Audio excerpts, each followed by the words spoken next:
find your name anywhere. We don't find mention of this final revelation that you are talking about.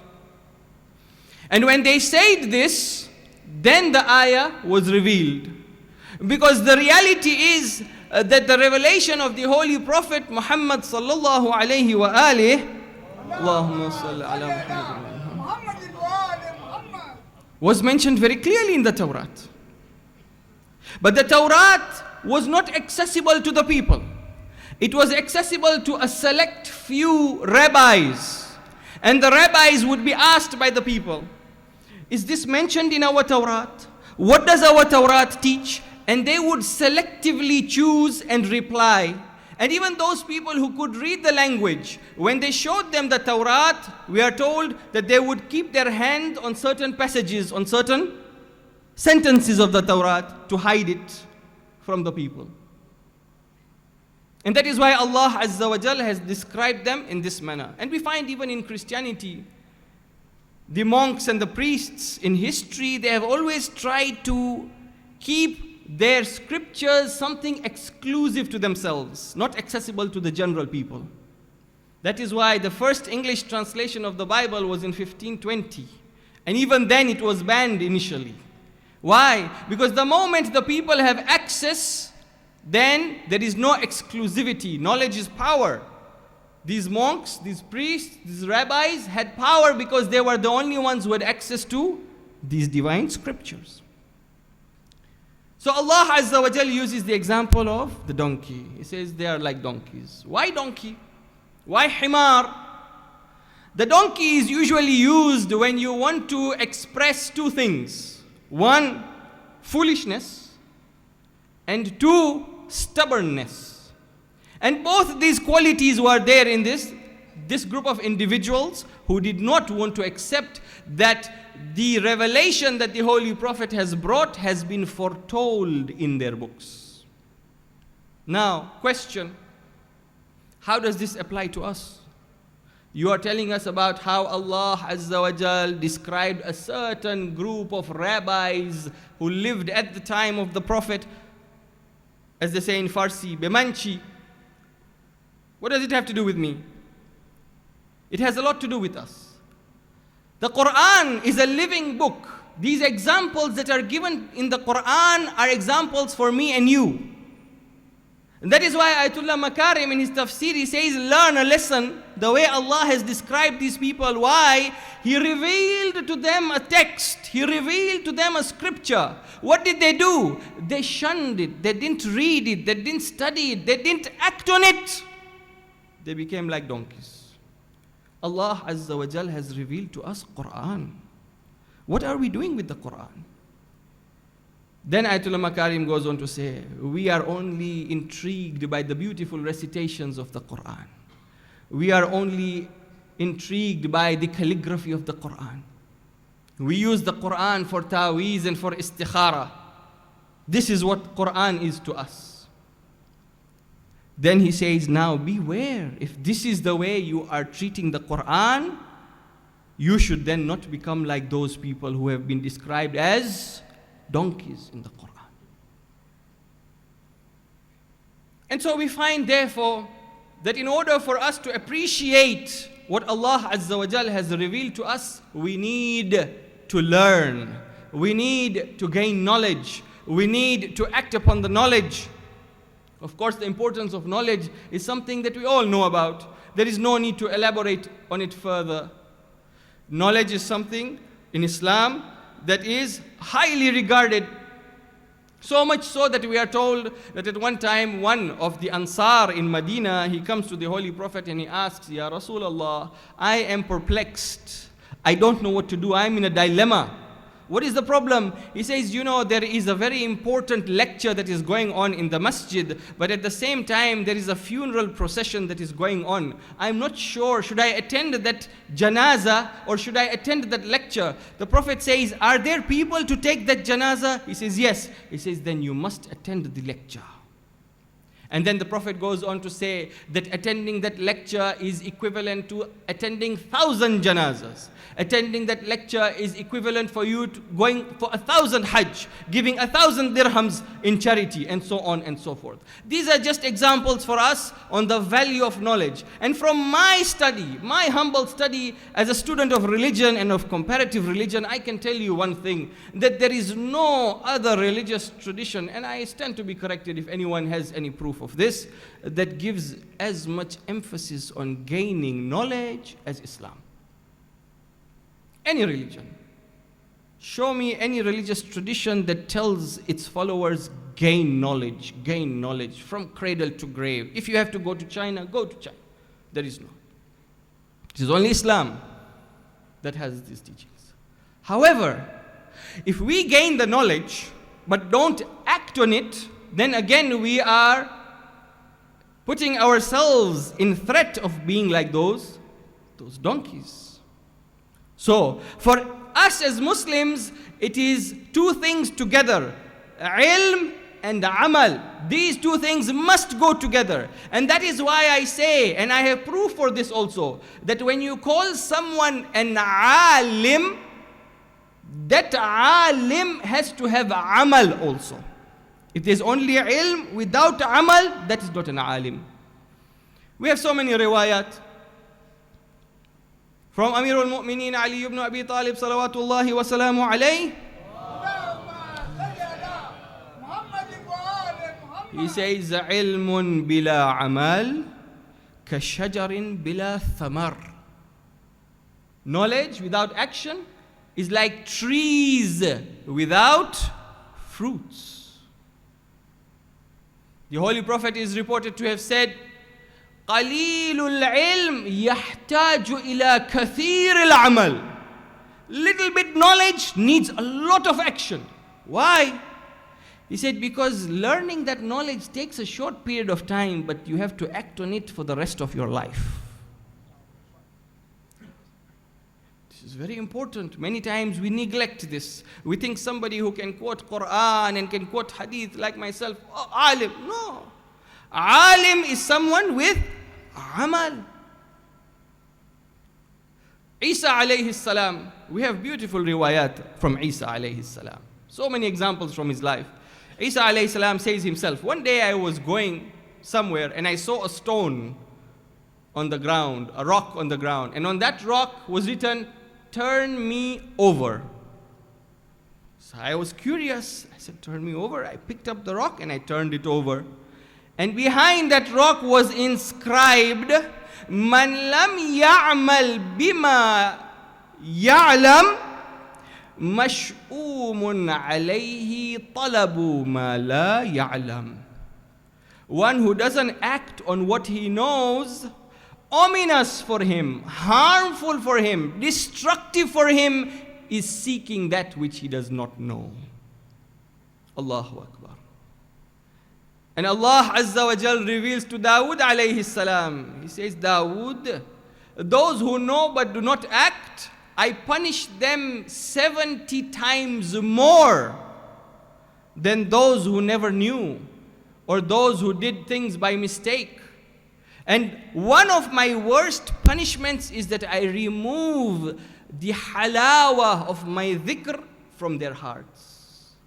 I remove that love for remembering Allah from my heart. You'll find a person who knows so much, but he cannot stand any gathering where the dhikr of Allah is being carried out. He finishes his salatul jama'ah and he's the first person out of the masjid. Masjid is house of Allah Azza wa Jal. Masjid is Allah's house. You would want to stay there as long as possible. You're sitting in the masjid without saying a word. Still the rahmah comes on you, just sitting there.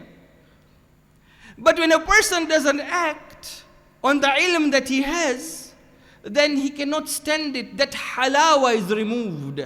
And Allah removes it. Why? Because there is no amal. And therefore, when you have a person whom Allah Azza wa Jal has blessed with the ilm and with amal together, then that person is alim. And that is the person about whom Allah Azza wa Jal says in the Holy Quran, in Surah Al-Zumar, verse number 9, he asks a rhetorical question. He says, قُلْ هَلْ يَسْتَوِي الَّذِينَ يَعْلَمُونَ وَالَّذِينَ لَا يَعْلَمُونَ? O Prophet, tell them, do you think that one who is an alim is the same as one who is not an alim? Do you think that one who knows is equivalent to one who doesn't know? Obviously not. There is a huge difference between alim and ghayr alim. Unfortunately, we do not realize this sometimes. Let us try and categorize people. This is my own categorization. I categorize people into 3 groups. Of course, there are riwayat to back up my categorization. The first group are people who don't know. If you ask them, they say, I don't know. You have a question about religion, you ask them a question, they say, I don't know. The second group are those who know. You ask them, they will answer you. They will give you the reference, they will give you everything. They have the knowledge. And the third group of people are those who don't know, but they don't know that they don't know. This is called compound ignorance, jahlul murakkab. Yani they think that they know, but in reality they don't know. They don't know, and they don't know that they don't know. These are the most dangerous people. These are the ones who think that they know, but they don't know. And when you ask them, they will give you lengthy answers, all wrong. And that is why the Imam says, better be one of those people who says, I don't know. He says, قَوْلُ لَا أَعْلَمْ نِصْفُ الْعِلْمِ. Saying, I don't know is half of knowledge, because at least you know that you don't know. A person who doesn't know that their state is the worst, and we have so many. Not only in our community, in the world today. Come to religion, everyone has an opinion. Come to religion, everyone knows. Abu Janto. Isn't it? This is a reality. It may be a bitter truth, a bitter pill, but it is a reality. Isa alayhi salam, one day he is walking on the water. One of the miracles of Isa alayhi salam was that he used to walk on the water. And he had a companion, a disciple with him, and they were walking together. And once they started walking on the water, the disciple also accompanied Isa alayhi salam walking on the water. They reached somewhere at a distance, and the disciple started thinking to himself. He looked down, he said, MashaAllah, I am also walking on the water. What is the difference between Isa and me? The moment he thought that, splash right into the water. And Isa alayhi salam had to drag him out. He said, you are walking with me, that is why you are walking on the water. You understand? That is a big difference. And that is why Allama Iqbal has this very interesting saying, which all of us know. Of course, you know, the Iranians don't like to call him Allama Iqbal. They call him Iqbal al-Lahori. Allama itself, the word Allama, has a very interesting connotation. Just by the way, for your information, at one time the Holy Prophet goes to the masjid and he sees many people surrounding one man. And he asks his companion, who is this man? They say, Huwa Allama, he's Allama. The Prophet asked him, Wamal Allama? What is Allama? What is this title Allama? Imagine who is asking? The Prophet is asking, Wamal Allama? Anyway, Allama Iqbal, whom we refer to as Allama Iqbal, he says, Neem Hakim Khatre Jan. Neem Mullah Khatre Iman. What does this mean? Neem means half, isn't it? Half. Neem Hakim. In the olden days, the tabib, the physician who would come to treat you, was called a Hakim. One who doesn't have full knowledge of medicine, one who has only half knowledge, when he treats you, Khatre Jan, you are putting your life in danger. And then he says, Neem Mullah Khatre Iman. Understand? What does this mean? Does this mean that now we have to ensure that only those who are ulama give us lectures? Only those who have studied for years can come and talk to us? No, not necessarily. We don't have so many ulama that can come and cater for all our people. We have so many individuals, mashallah, who are taking the initiative. They are studying, they are reading, they are listening to lectures, and they are coming and sharing what they have read. There is absolutely no problem with that, on one condition. On one condition. And that is, if you are not an alim, never, never, never give your opinion. Don't give your opinion on anything. You want to give the opinion of scholars, you give it with a reference. This agha has said this, page number this, finished. I have heard from this scholar, I have heard from that scholar, I have read from this book. Please do that. Share the knowledge. Share what you have heard from the ulama. Share. Speak to the people. Teach in madrasa. Give lectures, no problem. But when it comes to your opinion, never give your opinion. You are answerable for it on the day of judgment. You are answerable for it on the day of judgment. Sallu ala Muhammad wa ali Muhammad.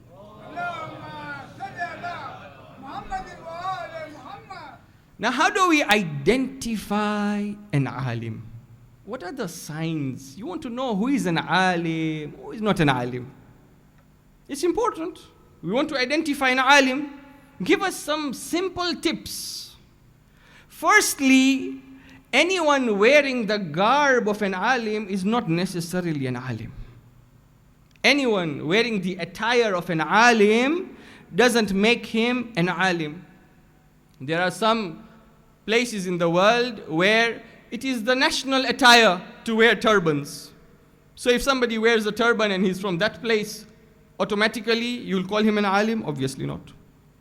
There are some places in the world today, there are some seminaries, some hawzat in the world today, when a student just enrolls, the first thing he's given is a turban to wear. So a person who has not studied, he has just entered into the hawza, he is told to wear it as a uniform.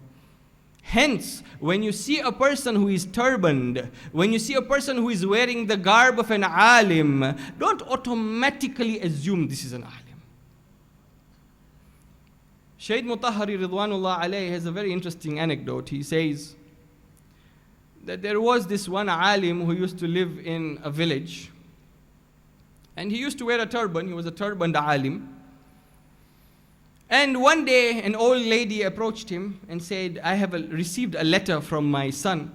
Can you read this letter for me? I am illiterate, I can't read this letter. Now apparently that letter was written in a language where the alim could not understand. So he tries to read, he looks at it, he says, then he tells the old lady, I'm sorry, I can't help you, I can't read this letter. She looks at him puzzled, you can't read this letter? Then what is this turban on your head? That alim turns to her and says, you think this turban is knowledge? Okay, here, take it. He gives it to her, he said, put it on your head and see if you can read this letter. This is an anecdote from Sheikh Tahir to highlight this fact that just wearing a turban does not mean you are alim. There was a few years ago a movie that was made in Iran known as Marmulak, the lizard. This movie was then banned, obviously, and for good reasons also. But that's just the gist of this movie is important because it teaches us a lesson. The movie is about a prisoner who escapes the prison by stealing the amama and the aba that was left behind by an alim. You know, the alim, normally in Iran, doing wudu and going to the washroom is a difficult job. So they remove the qaba and the aba and the amama and then they go into the washroom. So this alim comes to the prison, he removes his attire and he goes in. And that prisoner, who was a thief, he comes across this attire. And he finds a way to escape from the prison. Why? How? By putting on the attire. And then the whole movie is about how he wears the attire and then he's considered to be alim and he's taken to different cities and he starts giving his opinion on different religious matters. But suffice it to say, the garb is not a way of distinguishing alim from non-alim. So how do we distinguish an alim? I will give you two things only. Out of many possible ways, two possible ways of distinguishing an alim. One is that an alim is one who has humility, who has humbleness in him. Humility is a must. My own teacher, I was a student of Ayatollah Ja'far Subhani. Ayatollah Ja'far Subhani, you may have heard of him, his books have been translated into English, a great scholar. My teacher was his student for many years, and I've heard this directly from his mouth. He says, I used to attend Dars Kharij with Ayatollah Ja'far Subhani for many years. One time I fell sick, I fell ill. So for a period of 3 days, I didn't attend the lectures of Ayatollah Ja'far Subhani. After the 3rd day, there was a knock on my door. And I asked, who is it? He said, Man Subhani Hastam. I am Subhani. He thought to himself, who is this Subhani? And then when he opened the door, Ayatullah Al-Uzma Ja'far Subhani. He calls himself Subhani. I'm just Subhani. You may call me Ayatullah, but to me, I'm Subhani. This is humility. A true alim will never refer to himself as Sheikh. He will never sign his name as Sheikh Fulan. What are you saying? If somebody calls you Sheikh, well, that is their consideration. If somebody calls you Hujjatul Islam, that is their consideration.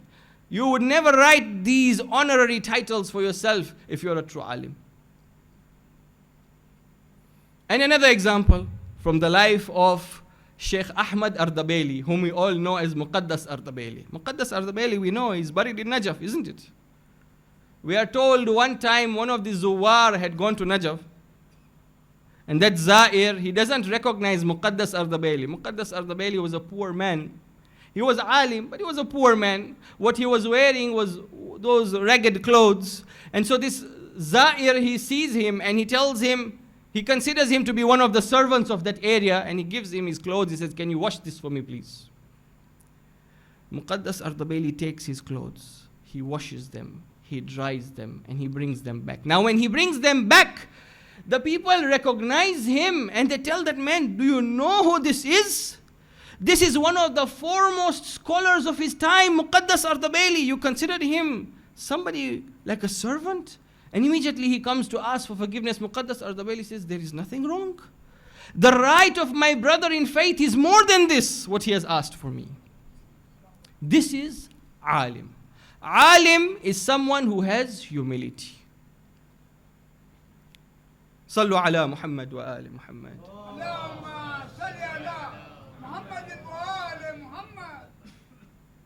So when we look at our scholars who are around us, when we try and interact with them, sometimes it is easier for us to understand the status of a person by looking at the way they behave with other people, their humility in the society. This is one sign that shows us who an alim is. The second sign is that an alim, a true alim, always respects ulama. A true alim always respects ulama. If you see any alim coming to you, if that person is a true alim, and as I said, alim doesn't have to wear garb. Alim can be in Mombasa, he can be one of the mullahs of Mombasa, he can be one of the madrasa teachers of Mombasa, no problem. You do not have to be in Hawza Ilmiya to be alim. You do not even have to be somebody who is dedicated his whole life to ilm. You can be a trader, you can still be alim. One of the ways of identifying alim is alim always respects ulama. Why? Because he knows the value of ilm. He knows how difficult it is to act on ilm, to acquire ilm. And so a true alim is one who will respect ulama. One who claims to be mullah or one who claims to be alim and does not respect ulama is not alim. These are the two signs, and inshallah ta'ala, if you go and study this deeper, you will find more signs, and you will be able to identify those who are true alim. The true alim, the one who acts on his knowledge. Sallu ala Muhammad wa ali Muhammad.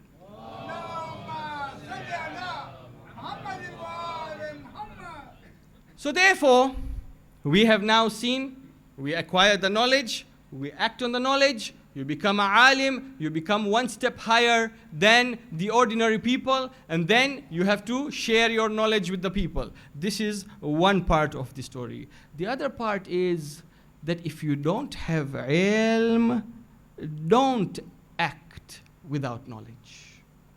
If you don't have knowledge, don't act without knowledge. Many times we do things without knowledge and we end up causing a lot of problems. What are the problems that can come about when you act without knowledge? Number one, bid'ah.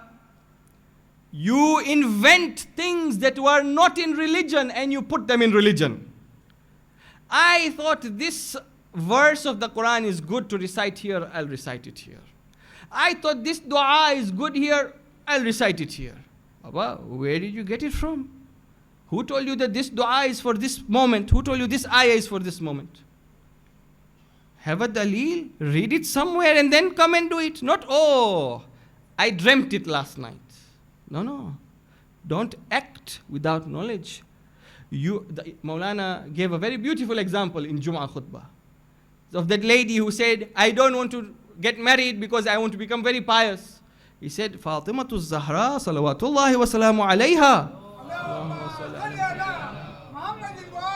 She got married. Anyone higher than her? No. You want to recite something, go and see which of the Aimma have recited, which prophet has recited. Nobody has recited. You want to be better than them, holier than thou? No. So don't invent your own amal. Don't invent things that are not in religion. This is one thing that people do when they don't have knowledge. The second thing that happens when people act without knowledge is that they cause divisions in the community. That is why Amirul Mu'mineen Ali ibn Abi Talib salawatullahi wa salamu alayhi, he said, لو سكت الجاهل ما اختلف الناس. If the ignorant person were to keep his mouth shut, there would be no division in the community. There would be no disunity in the community. This is so important. And therefore we find that if you want to do something, learn and do it. And today there is all sorts of resources are available.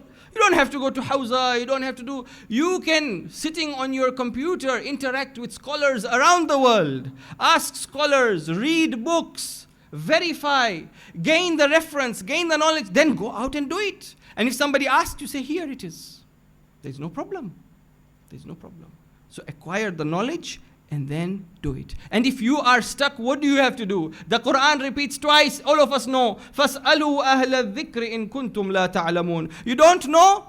Why is it repeating this ayah twice? Why is this wording coming twice in the Quran? فَاسْأَلُوا أَهْلَ الذِّكْرِ إِن كُنْتُمْ لَا تَعْلَمُونَ. Very important. It's emphasizing. You don't know? Ask somebody who knows.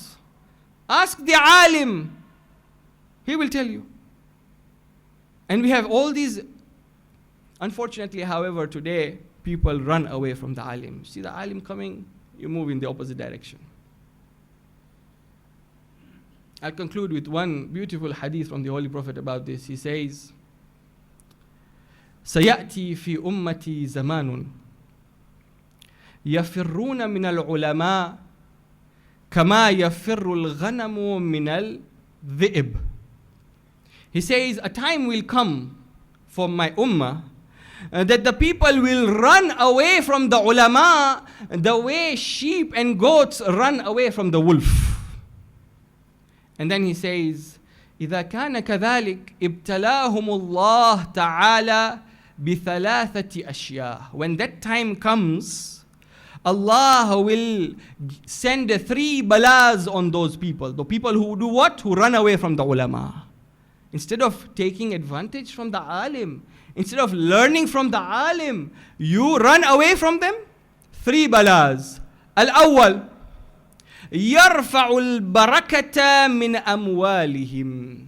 The first thing, the bala that will come to the people, there will be no more barakah in your wealth. Wealth will come and go away very quickly. It will not stay. No barakah. The second thing, sallallahu alayhim sultanan ja'ira. Allah will make a tyrant rule over them. Somebody who doesn't care for them. Somebody who has no respect for them. This is the second bala. For doing what? For not taking advantage of those who have knowledge. And then the third thing he says, وَالثَّالِث يخرجون من الدنيا بلا إيمان. The third bala is that the people will leave this world without iman. These are the three balas. And therefore, we need to learn, we need to think about this. We need to see the importance of ilm, the acquisition of ilm, the acting upon the ilm, the using of scholars. Elevate yourself so that you do not be counted amongst those people who were given the Quran, but they did not act upon it. They were given the ahadith of the Holy Prophet, but they did not act upon it. Then you will be like those whom the Quran describes in this verse, مَثَلُ الَّذِينَ حُمِّلُوا التَّوْرَاةَ ثُمَّ لَمْ يَحْمِلُوهَا كَمَثَلِ الْحِمَارِ يَحْمِلُ أَسْفَارًا. We pray to Allah Azza wa Jal to grant us the tawfiq to be amongst those who act on what we know. And finally, the hadith from Imam Muhammad al-Baqir salawatullahi wa salamu alayhi.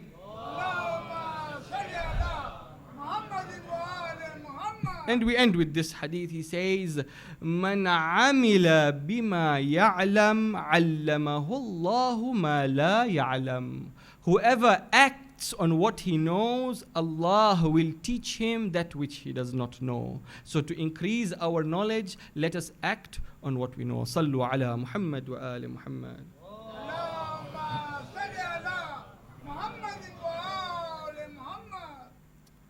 The nights of Aza are quickly passing us by. And tonight, I want to do the dhikr of the son of Aba Abdullah al-Hussein, about whom we are told, and the Arbab Aza mention, that when Imam al-Sajjad alayhi salam was asked what was the greatest musibah for Aba Abdullah in Karbala, he said, the death of my brother Aliyun al-Akbar.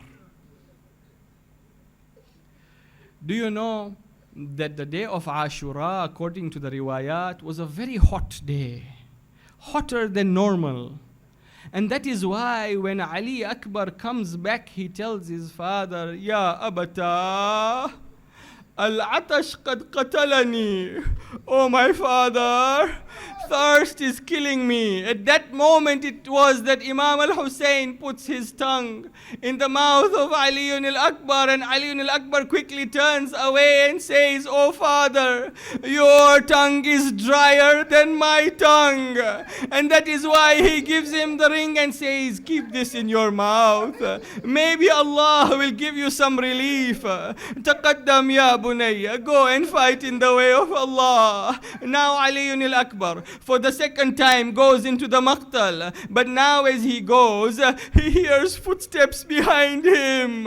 He turns and he sees his old father running behind him. He stops and says, Ya Bata, did you not give me permission to go? He says, Bunayya, you do not have a son, you do not know how the heart of the father feels for his son.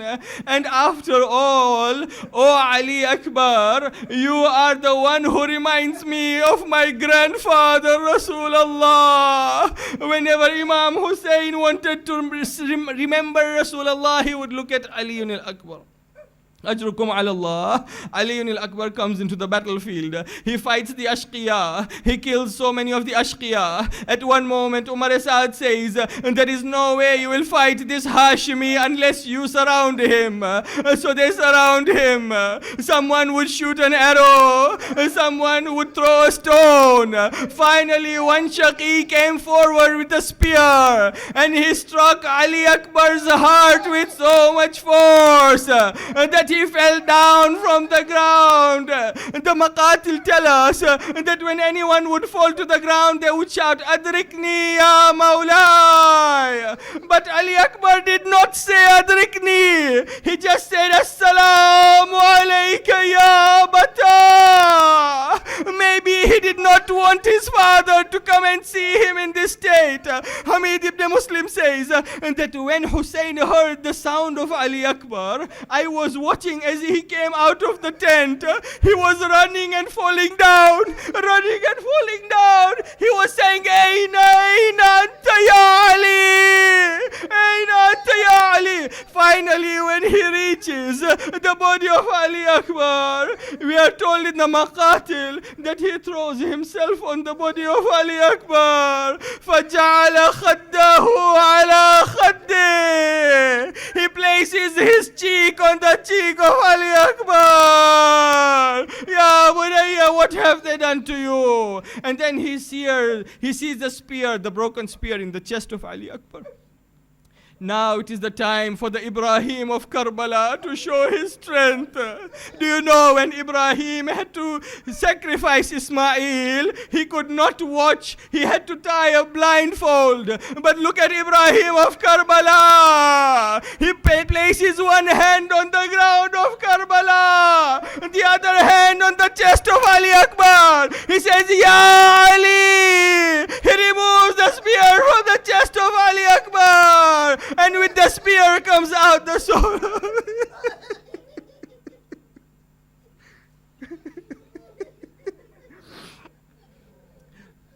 ألا لعنة الله على القوم الظالمين وسيعلم الذين ظلموا آل محمد أي منقلب ينقلبون إنا لله وإنا إليه راجعون رحم الله من قرأ الفاتحة بسم الله